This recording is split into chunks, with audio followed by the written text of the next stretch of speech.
Welcome back to Native Game Picks, ladies and gentlemen. Quick recap of Week 10. We got 7 for 7, 14 matchups, 7 games right, 7 games wrong. My upset alert of the week, Cardinals at the Seahawks.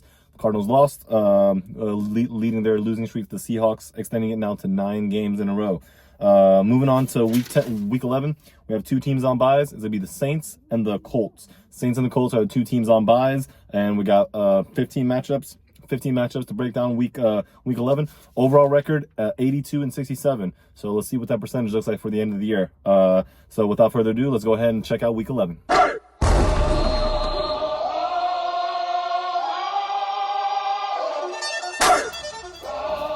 All right, guys, 15 matchups as mentioned. We're going to start off with the divisional matchup on Thursday Night Football, Jets at the Patriots. I think this is a good opportunity for the Jets to, knock off a division opponent. The Patriots have currently won 6 or 7 straight games. Impressive win last week at Tampa Bay. I had the Bucs winning, but the Patriots won. The Patriots are going to be without Keyshawn Boutte and Ramondre Stevenson. Travion Henderson had a career game last week, and I think the Jets defense have a chance to show them that. Obviously, the Jets have traded away their a couple of pieces right there. But going on the road against a division opponent, anything can happen. So I think the Jets may have a chance. But then I think the Patriots, coached by Mike Vrabel, they sustained a late scare against the Bucs on the road. I think they take care of business at home on a short week, extending their record to 9-2. I think they win with a score of 20-10. Commanders at the Dolphins. Game is going to be played in Madrid in Spain. Commanders have kind of had a rough going out this past month. Dolphins coming off an impressive win against the division opponent last week, Buffalo. Surprise there against people. I think the Dolphins' number one ingredients get the ball to Devon Achane. He's their best player on offense. Defensively, they actually showed some spark against the Bills as well. This game could go either way, but I think the Commanders have a little bit more holes overall, and the Dolphins are, I think coming off that big win, they're going to carry that momentum overseas. And I think they win here in a close game, close score, good for the fans overseas. I think a score of 27-24. I think the Dolphins beat the Commanders. Now we got our 1 p.m. slate of games, starting off with East Coast here, Panthers at the Falcons. Now, the Panthers beat the Falcons at home earlier in the year and scored 30-0. So it's their second matchup. It's hard to beat an opponent twice. I know the Falcons a little frustrated over their quarterback play last week. They almost won, but they lost in overtime in that game overseas. It's going to be tough for them to come back from that. This division is still somewhat open. I know the Bucs are leading the division, and the Falcons are right now, and then the Panthers, after beating the Packers 2 weeks ago, come off of a setback, and now have a setback against another division opponent. They lost against the Saints. I think the Panthers are in trouble of losing back-to-back divisional games, which will hurt them in the standings. I think the Falcons at home, they had to come in here and they got to play a lot better than against the Panthers than they did last time. And the ultimate way to show that is with the W on the scoreboard. I think they do pull that off at home. Got to give the ball to Bijan Robinson a little bit more, and I think Drake London will match up nicely against this Panthers secondary. I think they'll win on a score of 24-14 over the Panthers. Buccaneers at the Bills. Tough matchup here for the Bills. I know they're struggling a little bit with their receiving core. Josh Allen dropped back and threw the ball 40 times. He had a couple turnovers, interception and turnover in that game last week. Buccaneers coming into town. Buffalo plays a lot better at home. Buccaneers, obviously they gave up some two big runs last week to the Patriots, but they're pretty stout typically up front. Most of these the last run of the game was to the outside. I think Buffalo would probably want to attack with James Cook here, as they failed to get him going against the Dolphins defense last week. But I do see the Bills at home. It could be close. I think they get a scare here, but I do think the Buccaneers is a lot for them to overcome. Emeka Egbuka was heavily targeted last week. Tez Johnson coming off a big performance. Cade Otton, they're missing some pieces, and the offensive line couldn't get much of a push last week against the Patriots. I think the Bills, with that stout up front with Ed Oliver and that good interior, I think they improved this game in their interior, as last week the Dolphins pretty much had their way on the running game. So I think the Bills take care of business. A late scare at home against the Buccaneers would score 24-20. And Texans at the Titans. We got another division matchup here. I think the Texans on the road here against a bad Titans team. Titans coming off a bye week. I think this is a good opportunity for the Texans here. Davis Mills rallied them late last week, won the game against the Jaguars. I think this will be a good opportunity for him. I think if CJ Stroud is still out, to rally the troops again. Won't be as easy on the road against a division opponent. Anything can happen. I think see it being a little ugly here, but I think D'Amico Ryan's defense knows the task at hand. You got to stop Cam Ward, stop him from making plays, and keep these receivers from getting open. I think they can do that and get a win on the road here, score of 17-9.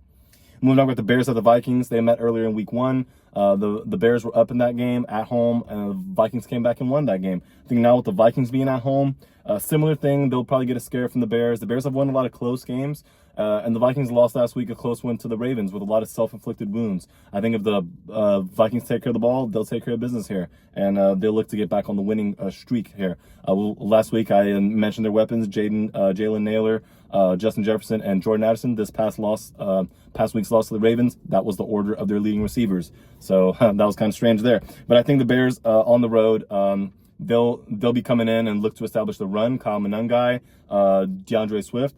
But unless Caleb Williams can connect with some of his receivers going down the field, Colston Loveland, you got Roma Dunze, and obviously DJ Moore, who went without a catch last week. That's going to be the key for them to overcome this Vikings team. But I think I can see the Vikings coming out with a win on top here, a score of 21-18.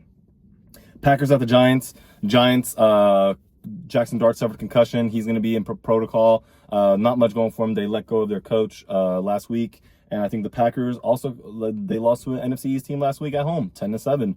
So haven't put up a lot of points. They should be able to put up some more points against the Giants team who's struggling against the run. I think Josh Jacobs hasn't had an explosive run over 20 yards all season, maybe one run over 20 yards. So this could be the game for him to get even more of a chance for that explosiveness. Jordan Love needs to play more consistent, and this may be that game that will get them back on the right track. I think the Packers win on the road against the New York Giants of the score of 24-12.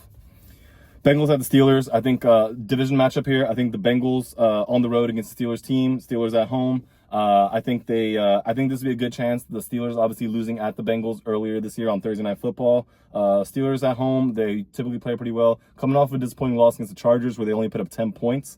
I think the Bengals on the road would manage just fine, but then again, without protection, traded away a couple of pieces, it's going to be hard for them to beat a Steelers team on the road, I think. So I think Steelers win of a score of 23-14. Moving on, we got the Chargers at the Jaguars. Jaguars just put Travis Hunter on season-ending IR. Tough blow for them. That was their second overall pick. Jaguars had that game last week against the Texans, leading late in the game. Chargers took care of business at home. Now they're going on the road. They've gotten into a rhythm now with the injured backfield, but still running the ball efficiently. This team rallies and plays well for Coach Harbaugh. So I think they come into Jacksonville and take care of business. I think Jacksonville is going to be looking to ask some more questions. That game last week, pretty big loss, devastating loss for them. So I think that continues. I think the Chargers go into Jacksonville, a win of a score of 27-13. Now, Seahawks at the Rams. Two teams that are both on 4-game win streaks. One team loses after this Sunday. The 4:05 slate of games, Seahawks and the Rams, first time they've met this year, so they play again. Rams at home, I think this gives them the advantage. Seahawks defense is no joke, and I think the Rams also defense showed last week, with the stifling the Niners early in the game, the Niners still got a roll going and figured something out offensively against them. Maybe the Seahawks would look to use to attack this Rams defense with their tight ends, as George Kittle was targeted 9 times and caught all of his 9 passes last week. But I do think the Rams at home has a better chance here. I think they win a score of 23-20 over the Seahawks. 49ers at the Cardinals, another NFC West divisional matchup. A lot of divisional matchups this week. Cardinals at home, I think this will be a chance where they went out the road, lost to the Seahawks. 49ers losing, although they got into that rhythm, I think they're going to carry that over on the road here against the Cardinals team. They played earlier this year. Cardinals were leading most of the game and lost it late. I think this will be a similar outcome for the Cardinals. Another frustrating outcome for the fan base. I think the 49ers come in there with a lot of injuries and somehow pull it out. I think they win a score 29-28. Chiefs at the Ravens at the Browns, another divisional game. Browns hosting a game for the Eastern time slot, late game slot, little unusual there. Ravens have rallied back behind Lamar Jackson. He was questionable, limited during the week, but I think he'll play. Obviously, getting the ball, Derrick Henry, Justice Hill have scored touchdowns lately. I think they take care of business here against the poor Browns team that maybe are looking to answer some questions on their coaching staff. I think they win up a score of 28-10. Chiefs at the Broncos.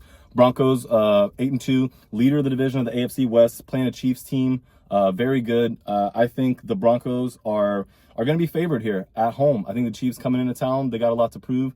I do see the Chiefs doing their business. I think the Chiefs come in here. It's going to be a defensive battle. Obviously, Steve Spagnuolo against Sean Payton. It's going to be a very good close game. Probably pretty ugly. The team that commits the least penalties is probably going to be the one to come on top here. Chiefs at the Broncos. I think the Chiefs win up score 19-17.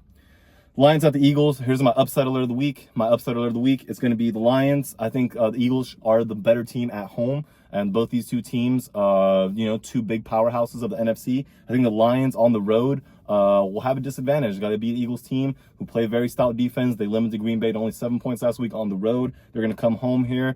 They got to shut down their two weapons, A.J. Brown and Devontae Smith, and Saquon Barkley in the backfield. Has not had many explosive outings so far this year, but this might be the one. So the Lions got to look for that. I think the Lions, I think the Lions come in and get the upset here. With Dan Campbell calling plays, he's going to be aggressive. I think the win of a score of 31-30.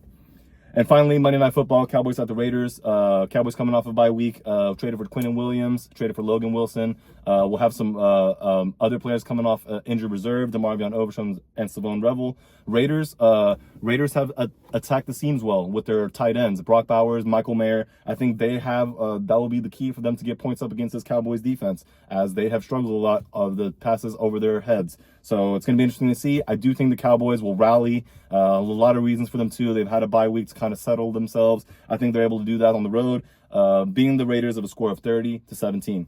That wraps up week 11, guys. Next week we'll be there to recap it. I know this was a quick one, but don't worry. It's getting that hoodie season. It's getting cold, depending on where you are. Make sure we're staying safe, obviously. And then once this week wraps up, we're getting close to Thanksgiving, and then all the bye weeks will be complete around week 14, I believe. Appreciate you guys for watching. Naderade out.